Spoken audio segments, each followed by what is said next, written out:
안녕하십니까. 반갑습니다. 이제 마태복음 연구 예수의 설교 5개 가운데 이제 쭉 살펴볼 것인데요. 두 번째 시간입니다. 계속 오리엔테이션을 좀 하는 중에 있습니다. 조금 몇 주간은, 몇 번은. 자, 우리 지난주에 제자에 대해서 생각을 해보셨죠. 제자는 그리스도라는 하나님의 텍스트, 이 텍스트를 받는 컨텍스트라고 불렀습니다. 또한 예수에 대해서는 예수의 가르침을 혹은 예수의 인간성을 받아들이는, 인지하는, 깨닫는 컨텍스트지만은 또 이분들은 또 그냥 단순한 특정인이 아니라 세상을 향해서는 또 세상이라는 그 컨텍스트를 향해서 예수의 텍스트를 드러내고 소개하고 설명하고 또 나타내야 하는 책임과 사명을 가지고 있는 텍스트가 된다 그랬습니다. 만약에 제자라고 하는 이 예수의 컨텍스트가 이 제자라고 하는 텍스트가 되지 않으면은, 즉 예수의 텍스트가 되지 않으면은 예수를 신으로 무한히 높이면서 나중에는 부패일로의 길을 가게 된다 하는 사실을 이제 말씀을 드리는데, 다음에 역사를 통해서 제가 소개를 해드리고 싶습니다. 한국교회도 그게 예외가 될 수가 없다는 것이죠. 예수를 신으로 무한히 높이는 것이 문제가 아니라 예수를 신으로 높이면서 사실은 예수의 가장 중요한 세상을 위한, 우리를 위한, 인간을 위한 예수의 인간성을 간구하기 때문에 문제가 된다라고 말합니다. 우리 인간은 죄인이라서 죄인이라는 소리를 듣기 싫어하지만은 동시에 예수처럼 살라고 말하면은 의인이 아니면서도 못 산다라는 이 이중적인 잣대를 가지고 있다 그랬죠. 아주 사악하고 교만하고 건방지고 오만하고 거만한 인간의 모습입니다. 그러나 다음에 강의를 통해서 충분히 설명하겠지만은 우리 인간 속에는 이런 것들만이 있는 것이 아닙니다. 찬란하고 빛나는 하나님의 형상이라는 것이 있기 때문에 예수의 인간성을 닮아갈 수가 있다 하는 이야기입니다. 차후에.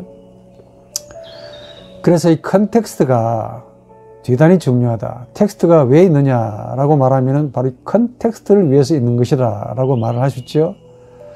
또 이 텍스트는 컨텍스트를 향해 있지만은 동시에 컨텍스트는 텍스트가 없으면은 사는 게 아닙니다. 죽어도 죽는 게 아니고 아무런 의미가 없습니다. 그야말로 사망이고 흑암이죠. 그 예수가 하나님의 텍스트였듯이 그 예수가 제자들에게는 컨텍스트를 향한 하나님의 텍스트였듯이 또 제자들도 그 당시에 사람들, 헬라인 종교인들, 로마인들, 유대인들 완고한 그들에게 예수의 텍스트였듯이 또 이런 식으로 계속하다 보면은 우리 역시 예수를 믿는 저나 여러분들 역시 예수의 텍스트가 되어야 됩니다. 그래서 의미 없이 죽어가는 혹은 의미 없이 살아가는 이 세상을 향한 예수의 텍스트가 되어서 이 컨텍스트를 향한 하나님의 말씀이 되어야 된다. 그 역할을 감당하는 것이 바로 제자고 그 제자는 엄밀히 말해서 예수의 텍스트, 예수라는 텍스트, 즉 예수의 인간성을 얼굴로, 삶으로, 가르침으로 나타내는, 드러내는, 소개하는, 설명하는 자들이라 이렇게 이야기를 했습니다. 우리 예수님이라는 이 텍스트는 제자들이라고 하는 컨텍스트를 향해서 항상 계셨습니다. 제자들을 향해서 계셨다. 적어도 마태복음은 우리 지난번에 본 바대로 전부 다 제자들을 향해서 무리들이라고 나와 있지만은 무리들 전부 다 예수를 믿는, 예수를 따르겠다라고 나온 제자들의 무리였습니다. 바로 그들을 향한 하나님의 텍스트였고 그 텍스트, 예수 인간성을 통해서 그 당시 사람들은 바로 하나님의 역사, 하나님의 내주하심, 하나님의 영의 역사를 체험했던 겁니다. 그래서 나사렛 예수에 뭐가 나와 있는 거냐, 뭐가 볼 것이 있겠느냐? 아닙니다. 바로 그분에게서 하나님의 살아계심을 보았기 때문에 주는 그리스도시요 살아계신 하나님의 아들입니다 라는 고백이 토설 나오는 거야. 만들어져서 나오는 게 아닙니다. 토설에서 나오는 겁니다. 굉장히 중요하죠. 그분들은 예수의 말씀을 들어야 했습니다. 들어야 자신들 속에 있는 하나님의 형상, 이 반응을 하고 그 하나님의 형상이라는 그 신비로운 예수의 이미지가 그분들의 의식으로 나와서 의식이 예수의 말씀을 받아들이고 응답하고 수납하는 역할을 한다 그 말입니다. 그래서 일치가 되는 것이죠. 말씀하시는 분은 예수의 영, 받는 자는 인간의 의식, 그러나 거기서 일치가 됩니다. 하나님의 영이라는 관점에서. 바로 제자들은 그런 분입니다. 예수가 말하신다라는 그 말은 곧 말하기 위함이다. 그러니까 듣는 분들은 듣는다, 그냥 듣는 것이 아니고 말하기 위함이죠. 말하기 위해서 그분들은 들어야 됐습니다. 그래서 그분들은, 예수의 제자들은 예수의 텍스트가 되기 위해서, 컨텍스트를 향한 텍스트가 되기 위해서 반드시 예수의 말씀을 들어야 했습니다. 가르침을 들어야 했고, 그 가르침과 함께 뿜어나오는 예수의 인간성을 배우고 익히고 그들 자신 속에서 실현시켜야 했습니다. 그래야 텍스트가 컨텍스트를 향한 말씀이 되고 컨텍스트가 변화를 가져오게 되는 겁니다. 자신들의 능력으로는 안 되죠. 절대로 불가능합니다. 인간의 의식, 의식의 밑바닥에 있는 리비도, 히메로의 의지, 히메로의 의지에 양분을 제공하는 사악한 이 리비도가 똑같이 가지고 있는 그 세상 사람들을 향해서 무슨 변화를 주겠습니까? 천만의 만만의 말씀이죠. 그래서 변화받기 위해서 들어야 되고, 곧 듣는다는 것은 단순히 귓구멍으로, 귀로, 한쪽 귀로 듣고 한쪽으로 흐르는 그런 알령한 들음이 아니고 변화받기 위해서 듣는 것이고, 본인들이 변화가 되어야 세상을 향해서 변화시킬 수가 있기 때문에 그렇습니다. 차후에 말씀드리겠지만은 바로 예수의 영이라고 불리는 성령이 바로 변화의 주체이기 때문에 그렇고, 예수의 마음은 성령이 임하는 장소만 되어주면 된다 하는 것이 저의 가르침입니다. 그래서 말하기 위해서 그분들은 장차 말하는 자들, 즉 예수의 텍스트가 되어야 되는데, 말하기 위해서 원본인 예수로부터, 하나님의 텍스트인 예수로부터 들어야 했습니다. 그러니까 무엇을 말하기 위해서 예수로부터 들어야 되는데 뭘 말하기 위해서인가? 이게 이제 마태복음의 주제이기도 한데, 뭘 그분들이 말하기 위해서 예수라는 하나님의 텍스트에서 들어야 했던가, 이겁니다. 답은 마태복음의 주제라고 불리는 하나님의 나라.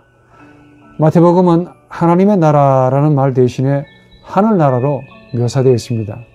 그러나 누가복음에는 하나님 나라로 묘사되어 있는데, 아마도 유대인들 향한 복음이라는 특수한 상황 때문에 하나님이라는 말이 조금 사용하기 어려워서 하늘나라로 묘사되어 있습니다.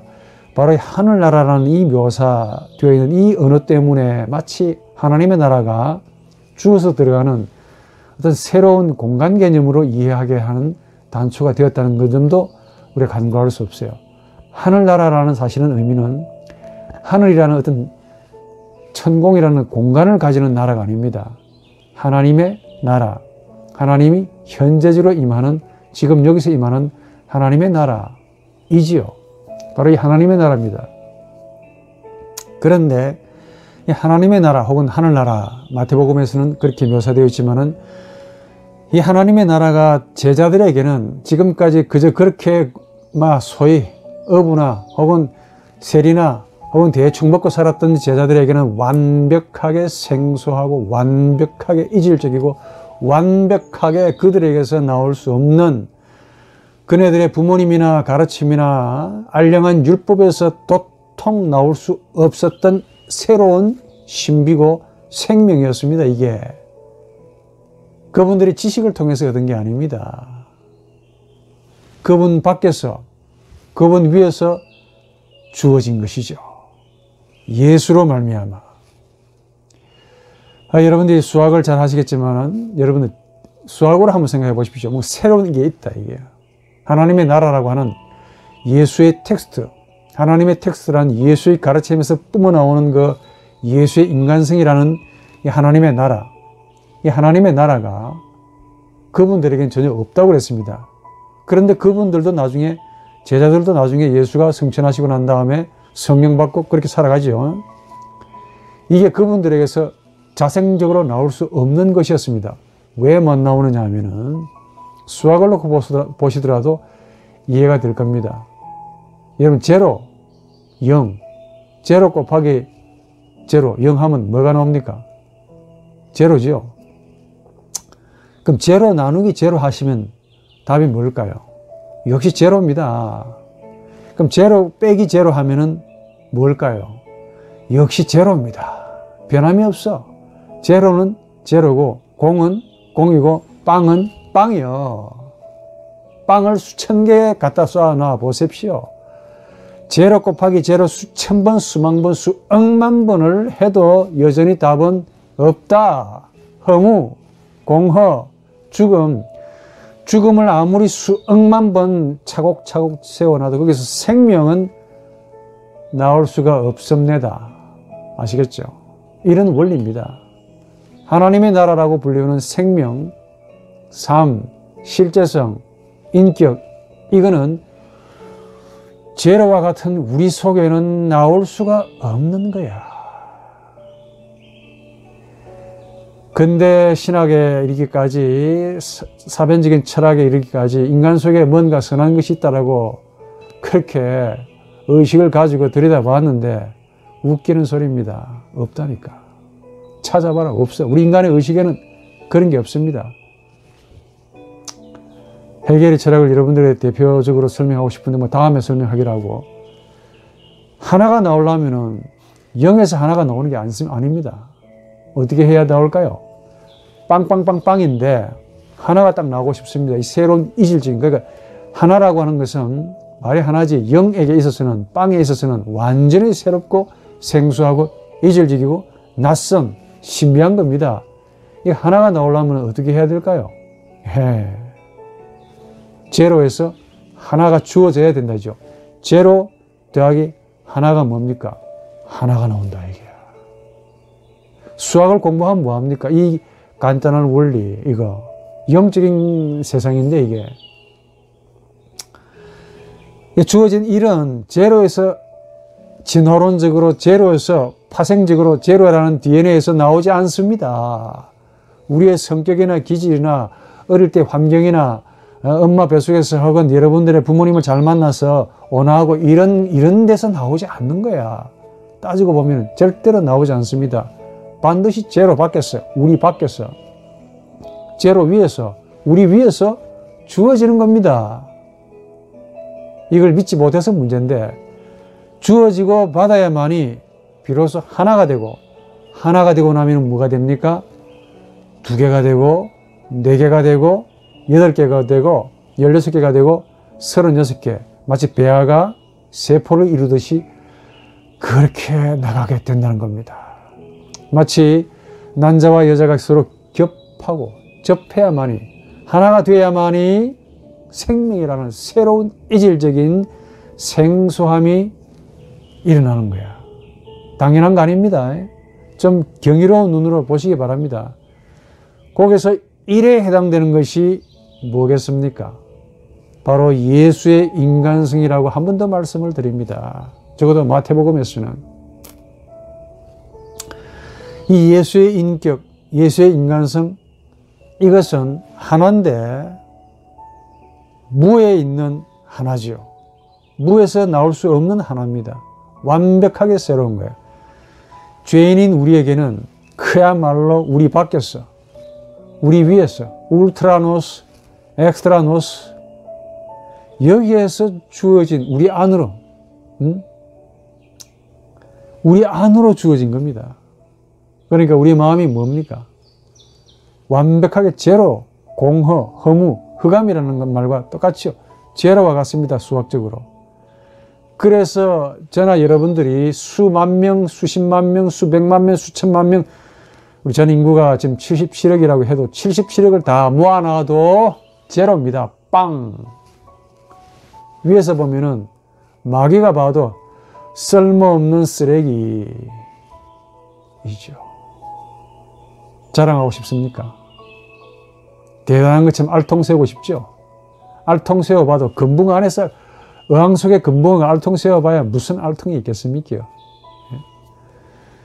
예, 이게 우리 인간입니다. 수천만 명 모아놔도 바벨탑 쌓자 올라가 봐야 그냥 헛수고만 하는 거죠. 성 쌓아봐야 허물어지는 겁니다. 자연의 힘에 의해서. 여러분들 아주 속된 말로 아주 간단한 이야기인데 콩나물 좋아하시죠? 콩나물을 아무리 모아놔도 소고기가 됩니까? 만약에 콩나물에서 소고기가 나왔다 하면 저한테 먼저 갖다 주십시오. 제가 여러분들을 신선으로 높이 받들어 드리겠습니다. 여러분 좋아하시는 사과 수천만 개 모아놔도 배가 나옵니까? 사과에서 배가 나왔다는 말 나온다면 기가 막힌 이야기지. 사과의 DNA에서는 배라는 DNA가 나올 수 없게 되어 있다니까. 배는 반드시 사과 밖에서, 사과 위에서, 사과 안으로 주어져야 되는 겁니다. 누군가에 의해서 접붙임을 받든지, 그래서 사과가 변화가 되든지 해야만이 사과나무에서 배가 열리겠죠. 예. 마찬가지입니다. 이 예수의 인간성이라고 하는 이 생소한 누구에게? 죄인에게, 이 이질적인 누구에게? 우리 죄인에게 완벽하게 신비로운 생명이고 낯선 인간성입니다. 이 새로운 인간성이에요. 한 번도 우리가 그렇게 살아본 적이 없고 한 번도 우리가 만나본 적이 없는 인간성이에요. 바로 이 인간성이 만약에 우리에게서 우리가 제자라고 한다면은 이 제자라는 우리의 마음속에서 만약에 실현된다면은 가정해보고 실현된다면은 우리 능력이나 우리의 수양이나 우리의 경건이나 우리의 알량한 지식으로가 됐다라고 말하면 안 되죠.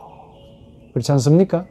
바로 예수라는 그분이 우리 안으로, 우리 밖에서 우리 안으로, 우리 위에서 우리 안으로 들어오셨기 때문에 그분의 영이 우리 안에서 역사하셨기 때문에 그렇다라고 말해야 될 겁니다. 바로 그겁니다. 이야기를 이렇게 지금 풀어나가기 위해서. 바로 그겁니다. 바로 이거. 바로 성령의 역사, 예수의 영의 역사, 즉 성령의 역사가 바로 예수의 인간성과 뗄 수 없는 불가분의 관계에 있다 하는 이야기입니다. 예수의 가르침이 바로 이 성령의 역사를 전제로 한 가르침이다. 성령의 도움이 없이는 한 걸음도 우리 정신 안에서, 정신에서는 변화가 없고 나아갈 수도 없고 어디에로? 예수의 인간성애로 단 한 발짝도 흉내도 못 냅니다. 절대로 낼 수가 없어. 제로라고 말했잖아요. 우리의 DNA 가지고는 예수의 속된 말로 DNA 본질이 달라서 사과나무에서 배가 못 열리듯이 불가능합니다. 예수의 유사한 인간성을 맺을 수가 없습니다. 소위 그 속칭 근대 사변주의, 고대에서부터 근대까지 대충 훑어보면은 공통점이 하나 있습니다. 소위 그 범신론이라고 하는데, 철학사상은 이런 걸 이야기해요. 우리 인간 속에 선한 것이 있다라고 믿습니다. 믿는 것 같아. 우리 속에 뭔가 선한 것이 있다. 근데 나중에 찾아보면 그 선한 것이 아니고 하나님의 형상이 있긴 있습니다. 그런데 이걸 선한 것이라고 말하기에는 의미가 달라요. 이분들이 말하는 선한 것이란 뭔가가 하나님과 일치할 만한 것이 있다 라고 본 것은 좋은데, 이걸 가지고 하나님의 도움이나 성령의 도움 없이도 이것만 가지고 인간의 노력과 사유, 사상, 헌신, 경건을 통해서 이룰 수 있다라고 말하는데 유사복음이야. 비슷해요. 있긴 있어요. 다만 집단 무의식이라는 초개인적인 무의식이 있습니다. 그러나 이분들은 의식에 있다라고 믿었고, 또 이게 신의 도움 없이도 우리 인간이 자발적으로, 자의적으로 노력과 능력과 사유나 이성적인 합리적인 이 적합한 노력 행위를 통해서 일치할 수 있다 라고 말하는 데서 조소를 금할 수가 없지요. 호언장담했습니다. 인간의 노력으로 예수와 유사한 인간성이 될 수 있다라고 특히 자유주의 신학자들은 말합니다. 예? 굉장히 낙관적이죠. 그러나 우리는 이런 예수의 인간성과 마주해서 결코 낙관적이지 않다라고 봅니다. 그러나 비관적이라는 말은 아닙니다. 다만 결코 낙관적이지 않다, 쉽지 않다라는 말을 여러분들이 하고 싶습니다. 왜 낙관적이지 않냐? 비관적이라는 말은 아닙니다. 절망적이긴 한데 비관적이라는 말은 아닙니다. 낙관적이지 않는 이유가 있습니다. 그건 우리 영혼을 들여다보면 처절한 절망과 한숨이 탄식이 나올 수밖에 없기 때문에 그래요. 제가 지금까지 동영상을 여러분들을 위해서 많이 띄웠는데 좀 관심을 가지고 보신다면 인간성 이해에 많은 도움이 될 거라고 봅니다. 이런 이야기를 하기까지 저의 많은 한 40년간의 신학적 사유가 있었다는 것도 여러분 아시면 좋겠지요. 우리 인간의 영혼은 크게 의식과 무의식이라는 두 영역으로 나누어집니다. 근데 나누어지는데 분리되지는 않습니다. 절대로 분리가 안 돼요. 그리고 그 무의식이라는 차원도 개인적인 무의식의 차원도 있고 또 초개인적인 차원의 무의식도 있습니다. 상식입니다. 이건 이제 국정교과서에 나오는 상식이 될 정도야. 적어도 현대에 사는 우리들은. 또 이게 무의식이라고 하는 이름으로 되어 있지만은 또 여기서 무의식이라 할 때 아무런 의식이 없다라는 뜻이 아닙니다. 아직 의식이 되지 않는 상태를 무의식이라는 말로 그렇게 칭할 뿐입니다. 그러니까 말이 없을 무라고 되어 있기 때문에 이제 이해가 좀 충돌이 오는데, 말하자면은 우리 영혼은 정신이라고 하는 소위 영적인 무엇입니다. 이게 또 무엇은 아닌데 그냥 표현할 말이 없기 때문에 영적인 존재입니다. 정신은, 우리 영혼은 영적인 존재예요. 영적 존재. 그런데 이 정신이 의식이라는 차원만 가지고 있는 것이 아니라 또 하나의, 즉 아직 의식으로 나타나지 않은, 나타난 바 되지 않은 차원을 가지고 있다는 겁니다. 의식과 무의식이라는 차원으로 되어 있다는 그 말이죠. 마치 여러분 물 위에 지금 가서 북극이라도 가보십시오. 수면 위에 그 빙산이라고 하는 그게 떡 떠 있죠. 빙산은 하나의 거대한 산입니다. 산. 얼음산입니다. 그런데 수면 위를 딱 수면에서 보게 되면 한 부분만 뾰족 나왔기 때문에 저게 별거 아닌가 보다 라고 생각하시죠. 그런데 빙산, 산덩어리에 해당되는 그 진짜 얼음덩어리는 어디에 있습니까? 물 아래에 있다 이게. 분리가 됩니까?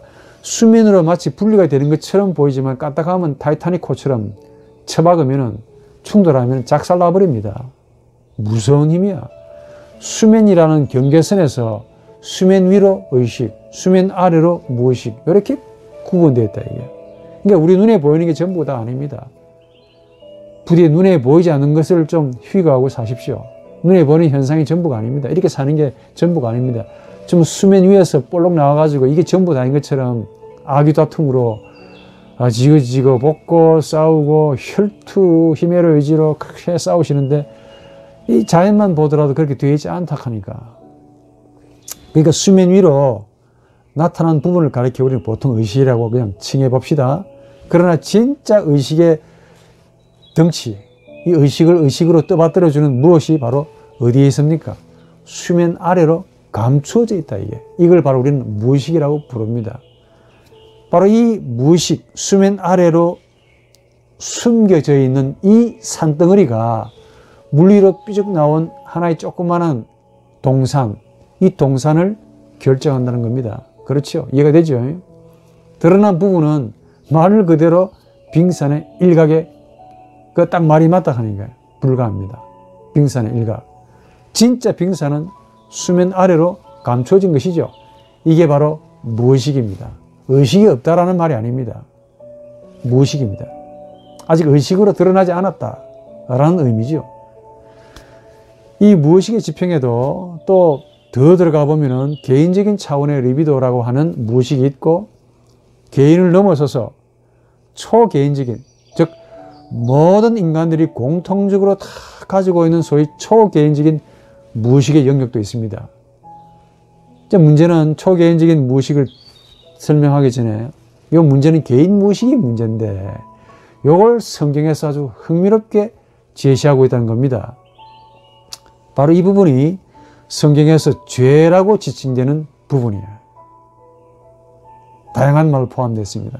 특히 갈라디아서 이 5장 19절에 바울은 이 부분을 가리켜서 뭐라고 딱 표현한 줄 아십니까? 육체의 일들이라고 딱 묘사해 놨습니다. 그러면서 이 바울이 정말 계시를 받았죠. 쫙 설명해 놓고 있습니다. 쫙 풀이해 놓고 있습니다. 어떻게 풀이해느냐? 상세하게. 그 가르침은 누가복음 그 7장인가요? 마가복음 7장인가 예수의 가르침에도 나옵니다. 유사한 형태입니다. 음행, 더러움, 방종, 우상숭배, 마술, 원수 맺는 것, 다툼, 시기, 분노, 당 짓는 것, 불화, 이단, 질투, 술 취함, 방탕. 이거 하나하나 다 끄집어내가지고 한번 여러분들에게도 설명해보면 이것도 하나 한 개가 만만치 않습니다. 나타난 현상은 음행이야. 나타난 빙산의 일각은 술 취함이야. 근데 술 취함을 분석해보면은 술 취함이라는 행동이 나오게 되는 빙산의 덩어리가 나옵니다. 다음에 제가 한번 여러분들에게 예를 들어서 질투가 술 취함, 방탕 같은 이런 빙산의 일각이 그 안에 무엇을 담고 있는가를 제가 한번 표본으로 한번 설명해 볼게요. 예. 나타난 부분만 가지고 쭉 설명한 겁니다. 그러나 요 나타난 부분들은 보이지 않는 어마어마한 수면 아래에 있는 감추어진 비밀, 악이라고 불리는 이 빙산에서 나온 것들입니다. 뾰족 나온 것 뿐이야. 그런데 이런 것들이 일어나는 것들로 바울이 뭐라고 말하는 줄 아십니까? 음행, 더러움, 방종, 우상숭배, 원수, 다툼, 좀 싸웠다고, 좀 시기했다고, 좀 분노했다고 뭐라고 말하는 줄 아십니까? 그 갈라디아서 5장 21절에 이렇게 말합니다. 충격적으로 듣습니다. 저도 여러분 때는 별로 충격이 안 됐습니다. 근데 한 번 더 말하지만 나이를 먹고 공부를 해보고 사유, 사색과 예수의 인간성을 놓고 보니까 전부 충격이야. 성경 하나하나가 전부 충격입니다. 이것도 그래요. 바울이 충격적인 선언합니다. 조금 더러운 것, 조금 방종했다, 조금 싸웠다, 분노했다라고 했는데 이게 뭐냐면 하나님 나라를 상속받지 못할 것이다라고 5장 1절에 경고를 했다는 거 아닙니까? 예? 분노 안 하는 분이 있습니까? 분노 좀 했다고 치자. 당 안 짓는 사람 있냐고. 내가 오늘 전부 다 교회마다 당 짓고 살대요. 예? 예배당 짓자 파, 예배당 짓지 말자 파, 주차장 만들자 파, 주차장 만들지 말자 파, 전도하자 파, 우리 공부하자 파. 전부 다 끼리끼리 모이는 당 짓는 거 아닙니까? 교회가 쪼개지고 난리고 법석을 일으키는 그 전부 다 죄 짓는 건데 그것이 문제가 아니고 그런 것들은 빙산의 일각이고 진짜 바울이 말하고 싶은 것은 이것들이 나오게 되는 동인, 근원, 원천, 제 말로 리비도. 이게 바로 하나님 나라를 상속받지 못한다 이 양반들아. 그러니까 열매 가지고 분별하면 안 됩니다. 내가 좀 분노했는데 하나님 나라를 들어가지 못한다고요? 이렇게 말하시지 말고 그 하나라는 열매가 맺기 위해서 나무가 그렇게 되어 있다는 거예요. 본인이 사과나무가 되어 있기 때문에 사과라는 열매를 맺는 것 뿐입니다.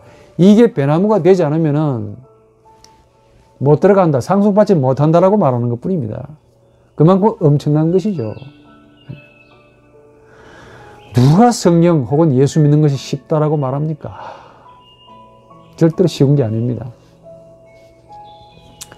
근데 문제는 인간의 의식이 바로 이 지평, 즉 개인 무의식이라는 리비도의 지평과 직접 연결되어 있다는 데 문제가 있습니다. 한 번 더 이런 잡다한 음행부터 시작해서 방탕, 술 취함 이런 모든 것들은 하나의 빙산의 일각이고 이런 것들의 행동을 나타나는 행동이고 현상이고 이런 현상들을 만들어내는 동력원, 원인이 있는데 그 원인은 수면 아래 깔려 있다는 거야. 우리 영혼 아래 소위 리비도라고 하는 히메로 의지라고 하는 이 아래에서 이게 나온다는 겁니다. 그래서 바울이 그걸 지적하고 저런 상태로 가지고는 하나님 나라에 못 들어가 상속 못 받는다 라고 하는 겁니다.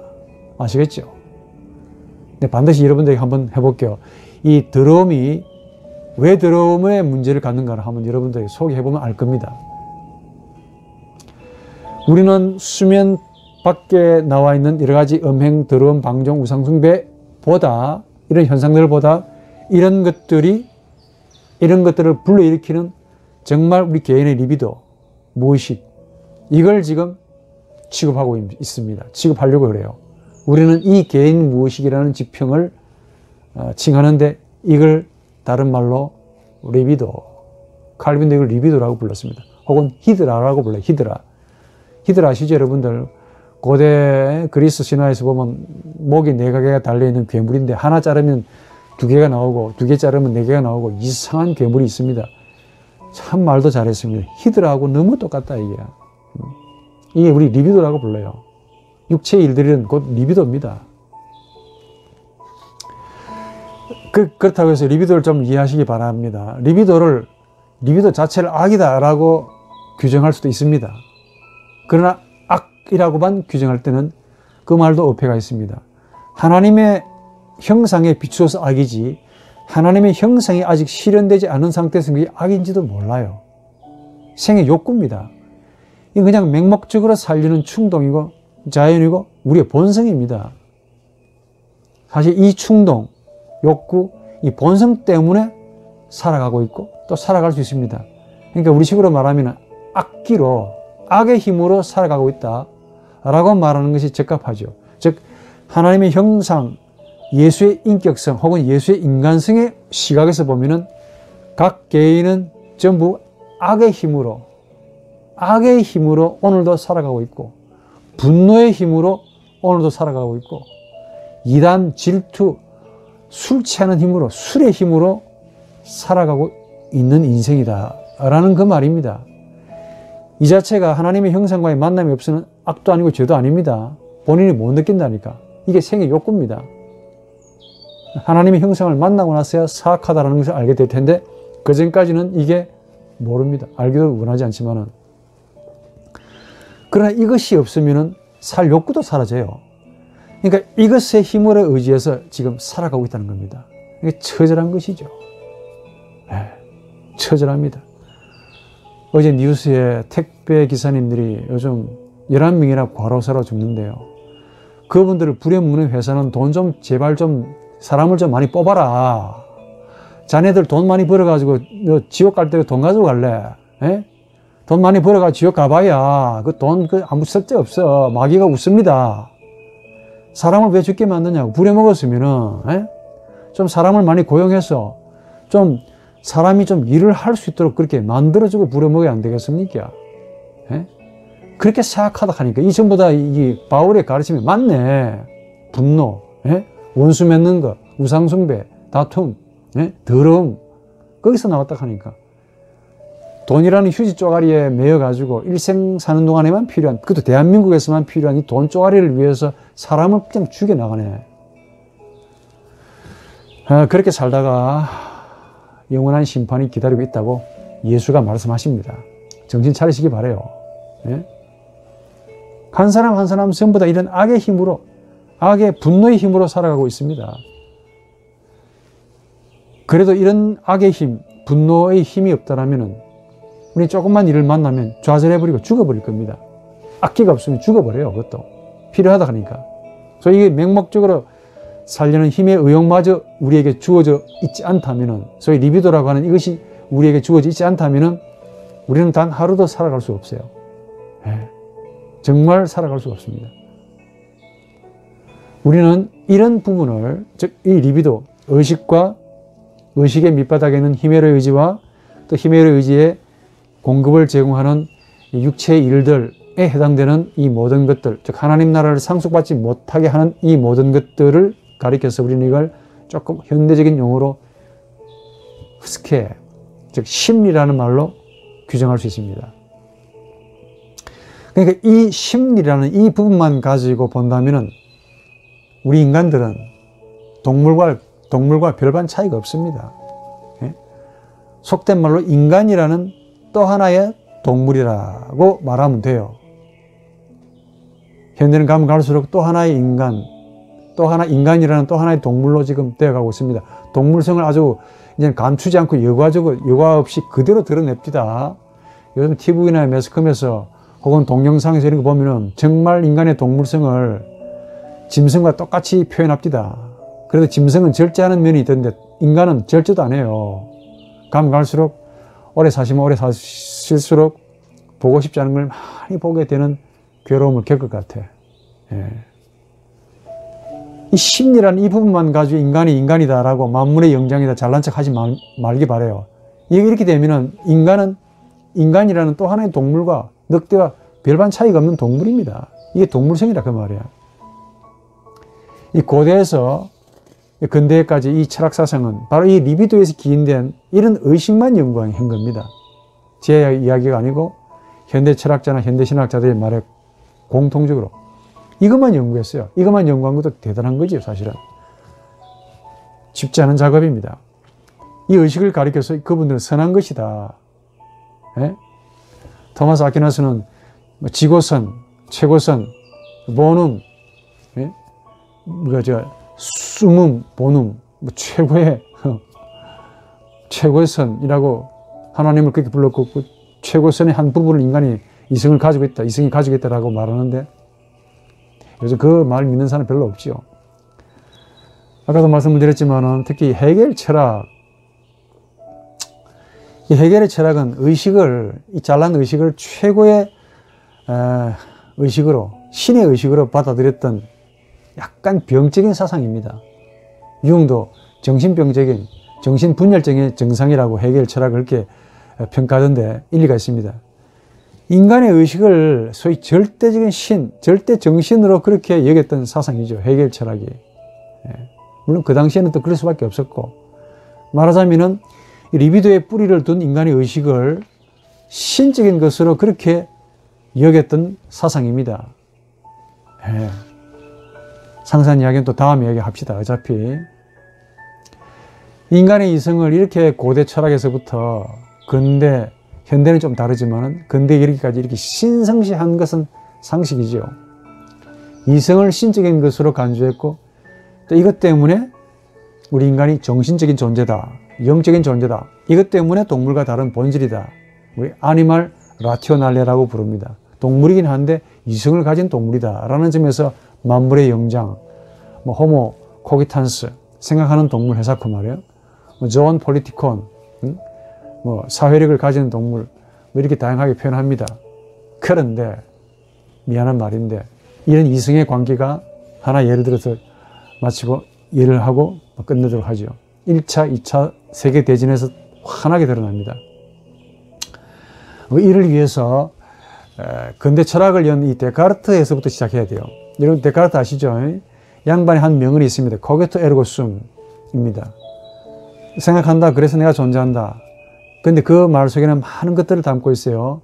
이 코기토 개념이 근대 철학을 열었다는 것 다 상식이죠. 그 의미가 뭐냐? 단순히 코기토, 즉 생각하는 나, 댕캔더스 오브젝트가 아닙니다. 생각하는 나가 아닙니다. 그 당시 중세기 교권 황제 교황에 대한 절대 신권, 여기에 대한 강력한 도전이었습니다. 알다시피 중세기는 교회가 천국 지역권을 다 가지고 있었습니다. 또 세상 정치와 함께 맞물렸죠. 정치 권력까지 가지고 있었던 때죠. 최고의 황금기, 교황으로 보자면 최고의 황금기죠. 교황과 교회는 그야말로 핵심에 있었고, 니체 말로 좀 표현하자면은 예수의 심장에다가 촉수를 꽂아놓고 예수의 골수를 빨아먹던 촌충, 말도 살벌하게 말하지만 맞더라니까. 많이 말아먹던 암흑기였습니다. 이런 중세기의 영적 암흑기를 소위 계몽이라는 이름으로 근대를 열어준 분들이 바로 데카르트 이후에 많은 사상가지요. 중세기의 철학과 사상, 그리고 교회를 한마디로 쓸어내버리고 지방으로 내려가라 라고 만든 사상이 바로 계몽주의 사상입니다.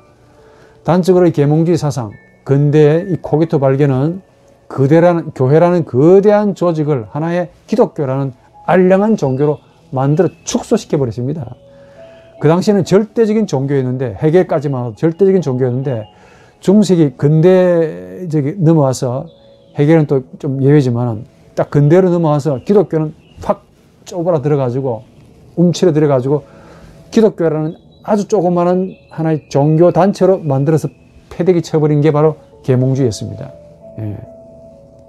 그만큼 교회가 못된 짓을 많이 했다는 거 말이죠. 교회 권위에 짓눌려서 우리 인간의 능력, 이 인간성을 완전히 속박당하고 완전히 무시당했던 겁니다. 이웃을 내 패대기 친 거지요. 이런 중세기 사상에 대항해서 이 계몽주의자들이 뭘 이야기합니까? 우리 인간 속에, 각 개인 속에 신적인 신성이 있다라는 사실을 증명해 주었습니다. 이게 놀라운 거야. 인간 속에 신성이 있고 인간이 신성을 가지고 있기 때문에 신이다. 그 당시 이신론과 범신론이 하나가 결합이 되어서 나온 사상들입니다만은, 그래서 인간 각자가 신이고 신처럼 행할 수 있다, 살 수 있다 라고 가르칩니다. 신처럼 스스로 자유할 수 있다 라고 이제 증명해 준 사상들이 바로 계몽주의 사상들인데, 뭐 데카르트, 스피노자, 라이프니스, 칸트, 헤겔, 포엘바흐, 쉘링, 피테, 뭐 슐라인마허 이런 분들이죠. 즉 인간을 신으로 만들어준 계몽주의 사상이야. 알고 보니 전부 독일 사람들이네 이거. 제가 그래서 독일 유학 갔다는 거 참 잘 갔다는 거 아닙니까? 이 데카르트 이전에는 보통 특히 중세 철학에서는 보통 신은 형이상학적으로 존재라는 말과 동일시되었습니다. 신은 제일 원인이었고 어려운 말로 존재, 숨, 내 있다 라고 표현되었습니다. 그런데 데카르트에 의해서 이게 완전히 바뀌어진 거예요. 생각하는 나, 코기토가 바로 존재 있다를 만든다는 겁니다. 즉 생각하는 나가 존재라는 가시적인 신을 결정한다 라고 주장했다 이게. 인간의 생각이 신을 결정한다. 그래서 내가 존재한다 라고 말하는 거예요. 그러니까 내가 생각한다. 그래서 신이 존재한다라는 그 말입니다. 이게. 즉 신의 존재는 인간의 생각이 결정한다라는 패러다임인데, 이게 어마어마한 패러다임이죠. 패러다임의 전환을 가져왔습니다. 중세기까지만 해도 신이 있어서 인간을 결정하고 인간 존재가 생의 의미가 신에 의해서, 교회에 의해서 결정이 됐는데 반대가 됐습니다. 인간의 이성이 있었기 때문에, 이것 때문에 신이 이제는 결정되는 거예요. 기독교도 자연과학의 힘에 의해서 밀려나게 된 것이죠. 그러니까 중세기 신과 인간과의 관계를 완전히 역전, 니체의 말로 가치의 전도를 이뤄놓은 겁니다. 신이 있어서 인간이 있는 것이 아니고 인간의 생각이 있어서 신이 있다라고 말한 겁니다. 바로 이 코기토 개념에다가 신성을 부여한 자가 칸트였습니다. 놀라운 이 사상들. 칸트 이전에는 스피노자가 신은 곧 자연이다 라고 범신론을 주장했죠. 말이 신, 즉 자연이지, 달리 말하면 자연이 바로 곧 신이라는 의미입니다. 똑같은 의미야, 범신론. 신은 자연을 만드는 자연이고, 그게 나투라타고, 나투란스고, 또 자연은 만들어진 신, 나투라타가 됩니다. 이런 스피노자의 범신론을 데카르트의 코기토 개념에다 믹스해가지고 자연을 만드는 힘을 만들어준 거야. 자연을 만드는 힘이죠. 코기토는 바로 자연을 만드는 힘이 되었습니다. 스스로, 인간 스스로가. 칸트는 이런 코기토 개념을 그대로 받아들여가지고 세상을, 자연을 만드는 힘 정도가 아니고 이제 세상을 창조하는 위대한 이성의 능력을 증명해 준 겁니다. 예. 헤겔은 한 걸음 더 나아가서 칸트의 이런 세상을 창조하는 이성, 즉 대물고수, 이성이 대물고수, 조물주가 된 거예요. 여기다가 더 힘을 실어가지고 코기토를 아예 신으로, 절대정신이라는 신으로까지 이렇게 높이 세운 겁니다. 무슨 말이냐면은, 헤겔에 오면은 신론은 이성론이 되고, 이성론은 곧 성령론이 됩니다. 신은 정신이고, 정신은 이성이고, 이성은 곧 성령이다. 그 성령은 곧 인간의 나가 된다. 하나가 되어버리는 거예요. 아주 대단한 철학이 된 것이죠. 이거 이야기하려면 조금 그런데, 헤겔을 여러분들이 조금 설명을 해야 할 텐데, 요것만 이야기하고 마치도록 하시죠. 이 헤겔은 대단한 박학다식한 사람이 분명합니다. 헤겔을 이해하시려면은 헬라의 형이상학도 이해하셔야 되고, 기독교도 이해하셔야 되고 당시에 피테, 친구였던 피테 셜링의 사유도 이해하셔야 돼요. 히슈베르그라는 이 독일의 유명한 철학자라고 뭐라고 평가했느냐. 헤겔을 가리켜서 헤겔이 자신이 이렇게 이야기했대요. 헤라클리토스의 로고스에서 플라톤, 아리스토텔레스, 어거스틴, 중세기를 거쳐서 스피노자, 신적 자연의 도식을 완성시켜서 세상을 영원한 모습으로 보여주려고 애를 썼던 자가 헤겔이래요. 그렇게 평가했습니다. 그런데 이런 헤겔의 주장을 에버너라는 사람은 정신병으로, 꿈꾸는 정신병, 칼 구스타프 융이라는 사람은 권력 애로의 의지를 풀어낸 정신분열증을 지닌 철학이다라고 이야기하죠. 그게 되면 니체도 비판했고, 그 다음에 덴마크의 철학자 킬케가르는 자기는 사상은 공중무각이고 어마어마하게 저 중국의 아방궁처럼 사상은 멋지게 잘 지어놨지만은 자기는 정작 어디에 자느냐. 그 아방궁이라는 그 옆에 조그마한 계집 있죠. 독하우스. 계집을 만들어 놓고 거기에 조그마한 침대를 깔고 잠자고 있다라고 덴마크는 철학자 킬케가르는 그렇게 비꼬았다 그 말이죠. 비꼴 만도 해요. 왜냐? 헤겔이 볼 때 세상은 신이야. 세상을 신 자체로 본 겁니다. 그 세상을 만드는 신이 누구냐면은 코기토입니다.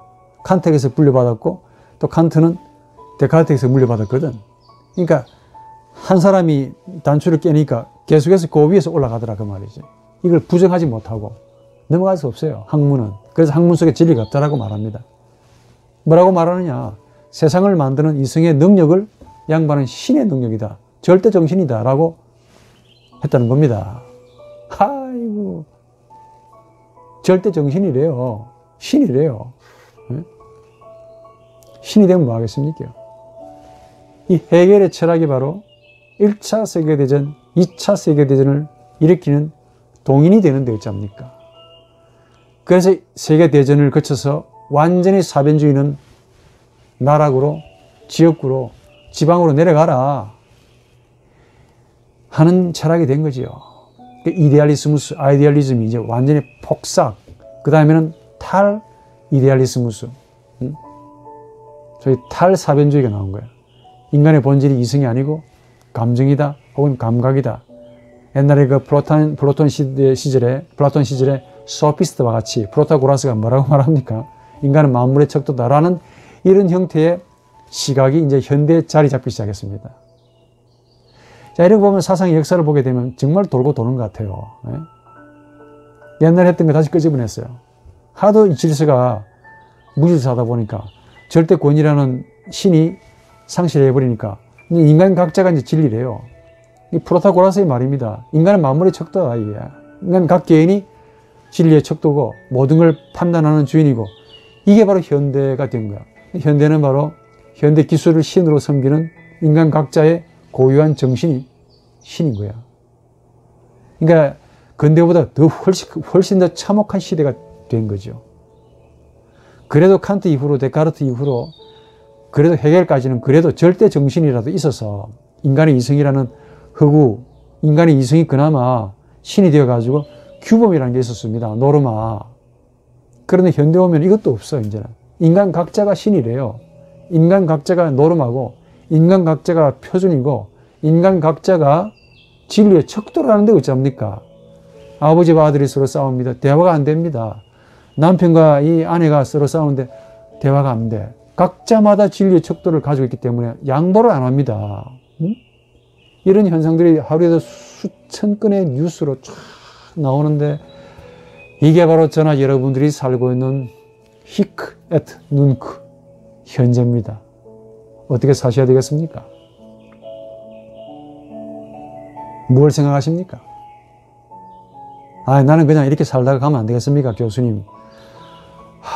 정말 그렇게 살다가 가실래요? 지난번 강의에서 말씀드렸죠. 여러분 얼마나 지금 연세가 얼마나 되십니까? 사실 만큼 사셨잖아요. 이제 남은 인생은 부디 좀 의미 있게 사시면 안 될까요? 하루하루 성경과 하나님의 텍스트인 예수를 좀 제대로 좀 아시고 예수를 본받는, 예수의 인간성을 본받는 그런 삶이 되어 가시면 안 될까? 많은 사람을 여러분들이 영웅이 되라는 말 아닙니다. 여러분들만큼이라도 여러분과 관계하는 모든 사람들을 세상 사람들에게서 여러분들이 예수의 텍스트가 되어주란 말이야. 세상은 방종 그제차로 갑니다. 멸망으로 스스로 간다 하니까. 그럼에도 옛날에 주의 종들이 그리 했듯이 여러분들만이 저를 포함해서 예수의 텍스트가 되어서, 즉 예수의 인간성을 우리 속에 실현한 자로 살면서 비록 멸망해 가는 세상이지만은 그래도 당신들이 이렇게 살아서는 안 된다 라고 제시해주는 예수의 따뜻한 말씀이 되기를 원합니다. 우리가 바로 예수의 편지가 아닙니까? 주의 종들이 예수의 편지였듯이 전승받아왔던 그 말씀을 믿고 있는 우리 역시 예수의 편지입니다. 세상을 향한 예수의 편지고, 멸망에 가지만은 그래도 불쌍히 여겨서 우리를 보내어서 예수라는 아주 좋은 하나님의 사랑의 편지를 저들에게 낭송해주고 들려주고 일으켜줘야만이 그래도 그들 가운데 예수에게로 돌아올 분들이 있기 때문에 그렇지 않나요? 이 강의가 강의로 끝나지 않고 우리 모두가 이렇게 살기를 진심으로, 정말 진심으로 바라고 싶습니다.